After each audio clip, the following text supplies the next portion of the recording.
Maharashtra natural gas limited अर्थात MNGLने सीएनजीच्या दरामध्ये किलोच्या मागे 1 रुपयांची तर पीएनजीच्या दरामध्ये 85 पैशांची वाढ केली आहे। संबंधित दरवाढ सोमवारी मध्यरात्रीपासून लागू करणार असल्याचं स्पष्ट करण्यात आलं। पुणे शहरामध्ये सीएनजीच्या किरकोळ दरामध्ये प्रति किलो 1 रुपयांची वाढ झाली।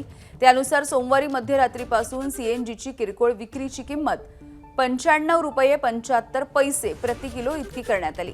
जागतिक पातळीवरती कच्च्या तेलाच्या किमतींमध्ये घट झालेली असताना सीएनजी आणि पीएनजीच्या दरवाढीमुळे सर्वसामान्य ग्राहकांना मात्र आर्थिक भुर्दंड हा सोसावा लागणार असल्याचं स्पष्ट झालंय।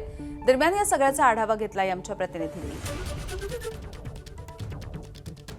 दिवसेंदिवस महागाईचा फटका सर्व स्तरांवरील लोकांवर दिसून येतो आणि त्यातच सीएनजीच्या दरात आज पुन्हा एकदा 1 रुपयांनी वाढ करण्यात आली आहे।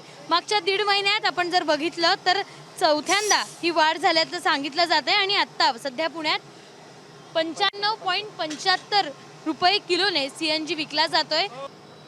तर बरेच काही परिणाम व्हायला लागला तर गॅस 4 महिन्यात कितीतरी वेळा वाढलेलं आहे आणि आम्हाला काही पैसे काही कोण पालक लोक वाढवून देत नाहीत। आम्हाला आता मुलं पण कमी आहेत पण आम्हाला अजिबात परवडतच नाही आता ते व्हॅन वगैरे गॅसवरती चालवायला। काय आव्हान करा सरकारला, काय आव्हान करा? कारण सरकार वारंवार पेट्रोलचे असू दे डिझेलचे असू देत, आता सीएनजी पीएनजी सगळ्याचे रेट सरकारला काय आव्हान करणार आम्ही?